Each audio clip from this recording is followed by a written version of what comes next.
Hello my lovelies, TigerLily here, and today we're playing a game called The Monster Inside. I have never played this game before, I have no idea what it's about, but I saw it on Steam and it looked pretty cool. So, we're just gonna go ahead and see what this is about. I think it's kind of like a point and click adventure style thing. So, oh. My head pounded, ears still ringing slightly. Some of the worst nightmares I'd had in years left me feeling like I'd been punched in the jaw. Ow. But just like any other day, I dragged myself to the office. Sounds like we've got a crappy job. There was another notice on the door from Mayor Vanetti's office. Permits out of date. They didn't like me much and were trying to drown me in paperwork. How rude. It was a slow month, weeks since I'd had any real case to work on. So I passed the time pacing the office, smoking and staring at the mirror in the corner, safely covered in an old bedsheet. Why is the mirror covered? Why you smoke it? How dare you? I don't dare look at my own reflection. I'm too afraid of what I might see. Afraid someday I might have to face what I really am. A girl came in so quiet I nearly choked on my cigarette. Mister, you gotta help me, mister. Okay. Yeah. Okay, you need to calm down. Okay, thanks. It's just, no one will listen to me. Yeah, I only have one option, so.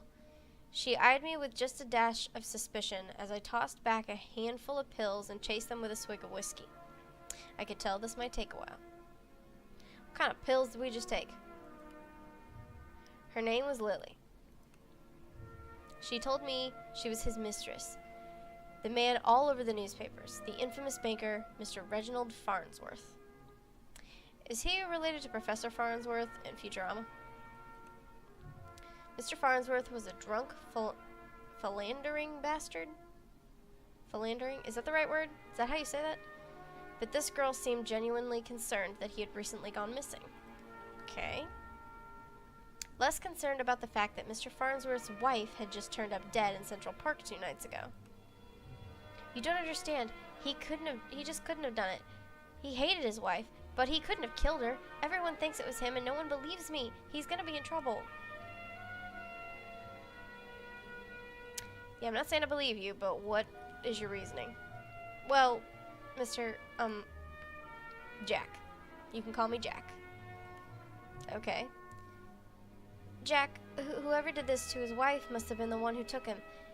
He would have never left without me. He promised me. I'm sure Mr. Farnsworth promised this poor girl a lot of things. Yeah, I'm sorry, honey. Please, the cops won't listen to me, and they want to bring him in on charges. You gotta prove it wasn't him before they find him. Yeah, I don't think they're really in a hurry to do that. Farnsworth had practically the entire police force in his deep pockets, probably why they hadn't found much yet. If they found him and brought him in, it would be due to public pressure. Sometimes a mob with pitchforks is more dangerous than one man with money. Let's help her. Well, thank you, Mr. Jack, thank you, but please, be careful. I don't think that this was just any murder or kidnapper. I think it was a beast. A beast. Really. The word struck me funny, like when you jar your elbow on a hard corner. Ooh, funny bone. Not a word many use these days, except in hushed whispers and bedtime stories for children. Oh, they were real enough, all right. They just got better at hiding, controlling their unseemly urges. But I hadn't seen any monsters in nearly 15 years, back when I was still a cop myself. Okay, yeah, leave the detective work to me, to us. I just have a feeling about it. Something tells me you can get to the bottom of it. You're good at this sort of thing. Well, thank you. I replied a little too harshly. Sarcasm wasn't my strong suit. I reassured her some more and sent her on her way. I didn't want to scare her, but I warned her before she left to keep her doors locked and call me if she saw anything suspicious. Probably smart. I didn't know if she was in any danger herself, but better safe than sorry. Ain't that the truth? That night, I made my way down to Central Park. It was a long shot, but maybe there was something there the cops had missed. Oh, that was a chapter? Okay. The scene was already picked clean by the cops a day ago, but I got a knack for finding things that others overlook. Oh. A knack, more of a symptom of a condition. Other, less useful symptoms I kept in check, but for the time being, my keen sense of smell would come in handy. It was faint, but I could smell it before I approached the police line. The scent was less of a thing and more of an emotion. Seduction. Strangely familiar smell. I expected the scent of trepidation or maybe even outright fear, but Mrs. Farnsworth seemed to have been in the height of pleasure when she left this world. So somebody slept with her and then killed her? Brought new meaning to a crime of passion. So, or did somebody kill her while they were with her? Eesh. Pushing the thought from my mind, it was time to get down to business. Okay. Muddy footprints everywhere. Difficult to pick out anything from the prints the cops left behind in their haste. But cops don't wear $2,000 pairs of carquinos?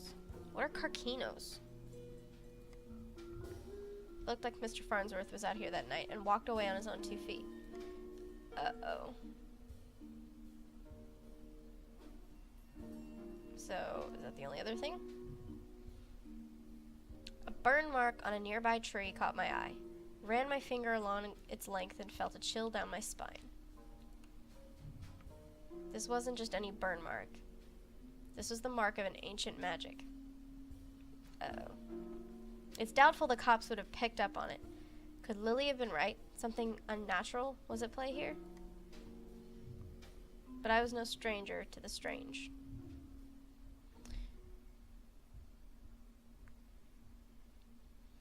After looking around for a while longer, I realized the park had given up all it was hiding from me. So I trudged back to my apartment, and my head hit my pillow like it owed me money. Okay. The next morning, I was reeling from another bout of ghoulish nightmares, but I tried to hide my discomfort when I saw Lily already sitting outside my office. She waited wordlessly as I unlocked the door and ripped down another notice from the mayor's office. I motioned for her to step inside. Seemingly afraid of what I might say, she finally worked up the courage to ask. So, what did you find?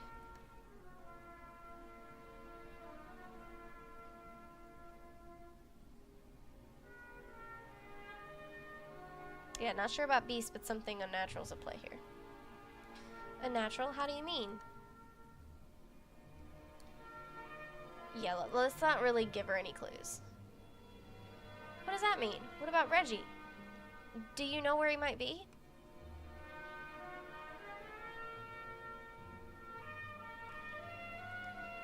Yeah. My tone was indifferent towards her as I turned and grabbed a bottle from my desk drawer. The dryness in my throat made it difficult to swallow my meds. What are the meds for? But you don't know where he went. Do you think the news this morning is related? What news? Haven't you heard? No.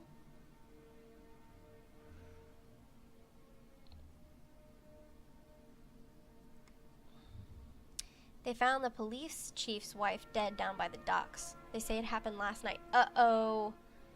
Chief Amato is missing too? My face might have betrayed a hint of satisfaction as she confirmed my suspicions, but it faded quickly. Amato was a shit cop and a shit chief. Lovely. He was half the reason I left the force, but now his wife was dead and I had more questions than I did the day before. The gears in my head started to spin, which wasn't helped by the splitting pain in my temples. I told Lily I needed time to work, and she left slightly dejected, wanting more answers than I could provide. The night after the cops had cleared out of the docks, I would slip down and see what I could uncover concerning Mrs. Amato's untimely demise. This is going very quickly. Maybe it's just me. I don't know how long this game is, or anything like that, so. The cold air smelled strongly of salt and oil, and could it be? That smell again, like someone had bottled pure arousal and used it as a perfume. Lovely. It hit me like a long-forgotten memory, but the sensual fumes soon gave way to a rush of adrenaline. I knew exactly what the scent reminded me of, and that scared me more than not knowing. I looked down at my hands, shaking. The nightmares. The headaches. No, I was better now. Reformed. What do we do? Had to focus. No jumping to conclusions. Follow the evidence. I was right. What was that? Red Phoenix cigarettes. Same shitty brand I smoke every day.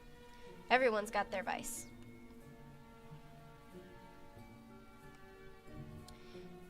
There, just there, the smallest piece of purple fabric, torn and caught in the splinter of a board.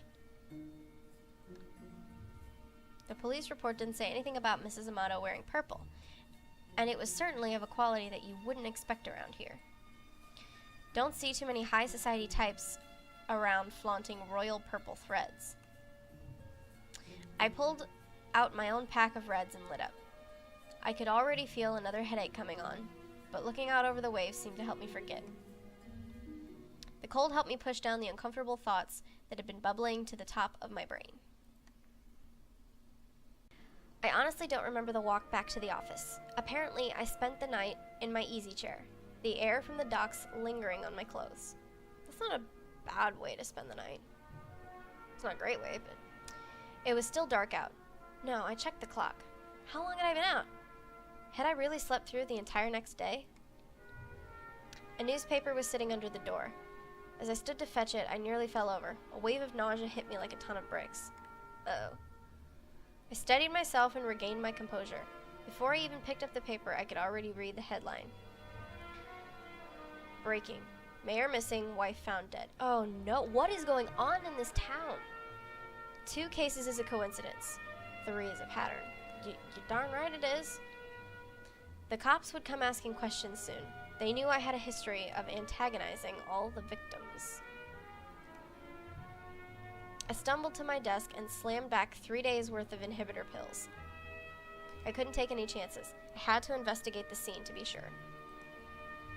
I threw on my jacket and went to the door. Lily caught me off guard on the other side. Jack, where are you off to? I've been trying to reach you all day.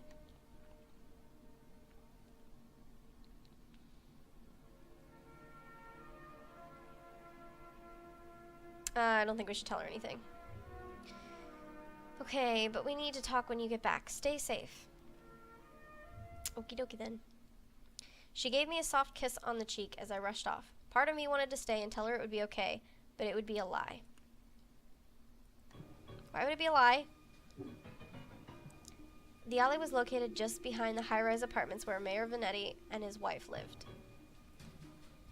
I could tell the police were spooked now. The crime scene was even sloppier than the last. They hadn't even bothered to submit the trash into evidence. How many things we got? We got 1, 2. Is it just 2 per scene? I guess. We'll do the car door first.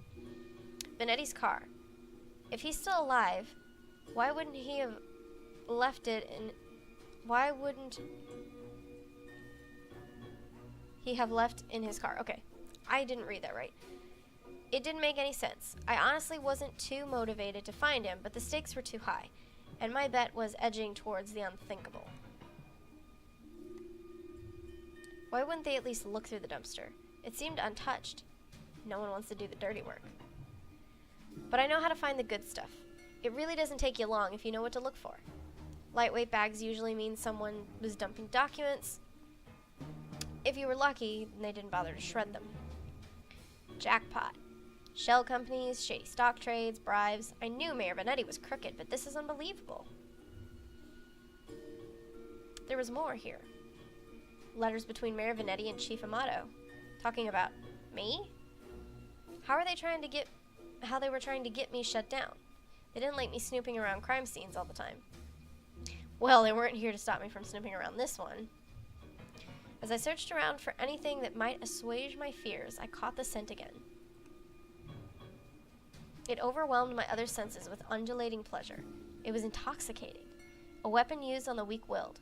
A weapon I knew all too well, though it had been many years since I'd used it. Was there another like me? Was I being framed? It was possible, wasn't it?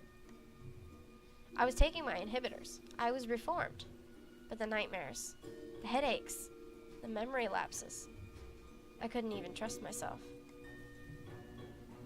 I started walking back out the alley when something shiny caught my eye. Do you have ADD too? A watch. Not just any watch, though. My watch. How long had my wrist been bare? Surely I just dropped it when I first came down the alley. I checked the time just before I left the office, hadn't I? Or had I used the wall clock? I couldn't be sure. Couldn't be sure of anything. So I ran. What the heck is going on? This is getting really intriguing. Is this going to be one of those, like, old Agatha Christie mysteries where the narrator is untrustworthy? I don't know why I ran back to the office. The cops would probably show up any minute to knock the door down and cart me away. They would put it together before long. Maybe it would be best for everyone if I simply faced my own reflection. I wish you could click on stuff in the office, but Lily was still there waiting for me. Jack, what's wrong? You look like you've seen a ghost. Yeah, my own ghost. You're not making any sense, Jack. Come sit down. Yeah, I don't think you're safe around us. I took a good last look at her as I was prepared to shove her out the door. I noticed she was wearing the same things she had when she first came to my office 3 days ago. A beautiful purple dress. Odd that I hadn't really noticed before, but it made her seem out of place, out of time. And it was frayed around the edges, torn in places. My chair caught my fall as my knees failed me. It was you. You were the monster. Succubus. Oh, Jack. We are one and the same, you and I. But we are both monsters. I'm simply more honest with myself. There's no such thing as a reformation. Those pills you take just make you dull. Beasts like us should never suppress our true natures, as you have, incubus. Those men were probably dead too now, I figured. She probably took them to her lair and harvested their seed. You've done all this just to wake me up? What? I don't understand. You could say that, though. It seemed enough just to have you doubt yourself. You believed you were still capable of such horrors, which means deep down you probably are. You can't escape it. Now I need you to complete the deed. Oh, don't act like I didn't do you a favor. Those men hated you and wanted you gone, and now they are gone. I mustered the strength to stand again, moving casually to the window by the corner. She was right about one thing. I was dull, weak compared to her. If I refused her and she attacked me, I was a dead man. I had to keep her talking. I've never met a succubus who seduces and kills women. Oh, please, such a 14th century stereotype. I don't discriminate when it comes to pleasures of the flesh. But I do still need an incubus like yourself to take the tainted seed I've harvested from those awful men and planted among the fertile masses for me. Tired of draining my levers just to survive, I'm ready to settle down and start a family. I'm not doing the laugh. It'd be weird. That maniacal laughter. I can't do maniacal laughter well. I positioned myself carefully, making sure she was looking my direction. Sorry, not your guy. With a quick flick of my wrist, I whipped the old bedsheet off the cornered mirror. Lily was blinded by her own reflection and sucked into the mirror with a painful, monstrous scream. Trapped. Shielding my own eyes, I pulled a revolver from my desk side drawer and aimed at the mirror. And fired.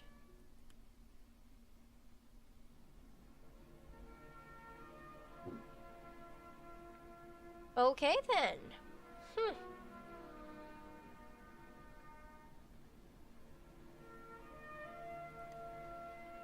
Well then, interesting little short story we've got. I like it. Well, if you guys liked that video, hit the like button down below and subscribe to my channel if you want to see more things like this. And for question of the day, what did you guys think of our little audio-visual novel thing that we've done here? So, just let me know down in the comments what you guys thought of it.